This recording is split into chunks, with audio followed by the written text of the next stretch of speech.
వరదలకు పంట నష్టపోయిన రైతులకు 25,000 తక్షణమే అందించాలని డిమాండ్ చేశారు మాజీ మంత్రి హరీష్ రావు. ఎల్లారెడ్డి నియోజకవర్గంలోని నాగిరెడ్డిపేటలో వరద బాధితులను ఆయన పరామర్శించారు. ఇటీవల భారీ వరదలకు అధికారుల రిపోర్టులో దాదాపు 340 కోట్ల నష్టం జరిగిందని చెప్తే ఇప్పటివరకు రేవంత్ రెడ్డి 34 రూపాయలు కూడా ఇవ్వలేదన్నారు. సీఎం కామారెడ్డికి వచ్చి నెల రోజులైనా నయా పైసా సహాయం చేయలేదని విమర్శించారు. ఇక వర్షాలతో వేల ఎకరాల్లో పంట నష్టం, వందలాది ఇండ్లు కూలిపోయాయని, వారికి నూతన ఇంటిని అందించడంతో పాటుగా ఆర్థిక సహాయం అందించాలని డిమాండ్ చేశారు. వేలాది ఎకరాల్లో పంట నష్టం జరిగింది, వందలాది ఇళ్లు కూలిపోయాయి, ప్రాణ నష్టం, ఆస్తి నష్టం జరిగింది.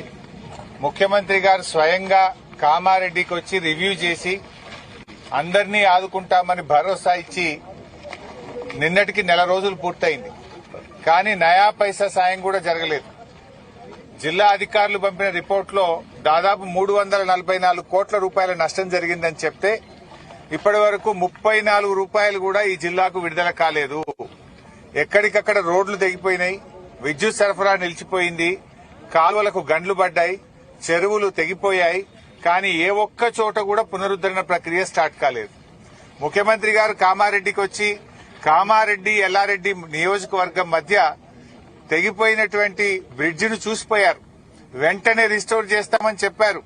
నెల రోజులైనా ఈ రోజు కూడా ఎల్లారెడ్డి నియోజకవర్గం నుంచి కామారెడ్డికి బస్సులు నడవడం లేదు.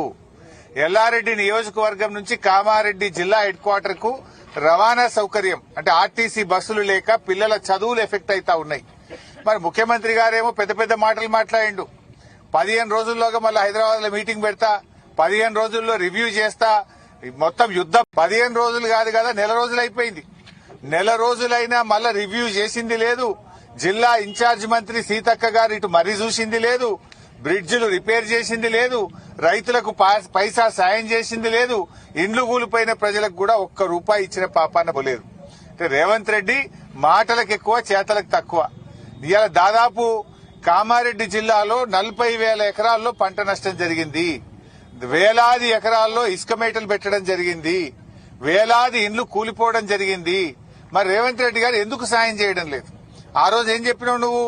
ఎకరాన 10,000 రూపాయలు తక్షణమే ఆర్థిక సాయం అందిస్తామన్నావు. తక్షణమే అని చెప్పి వరదల్లో మునిగి 2 నెలలు అయింది కదా, ఈ రోజు వరకు పైసా సాయం చేయలే రేవంత్ రెడ్డి గారు. ఇలా రైతులను ఉసురు పోసుకుంటున్నావు. నువ్వు యూరియా ఇయ్యలేక ఇబ్బంది పెట్టినావు, 2 పంటలకు రైతు బంధు ఎగబెట్టినావు, సన్నవడ్లకు బోనస్ ఇవ్వలేదు.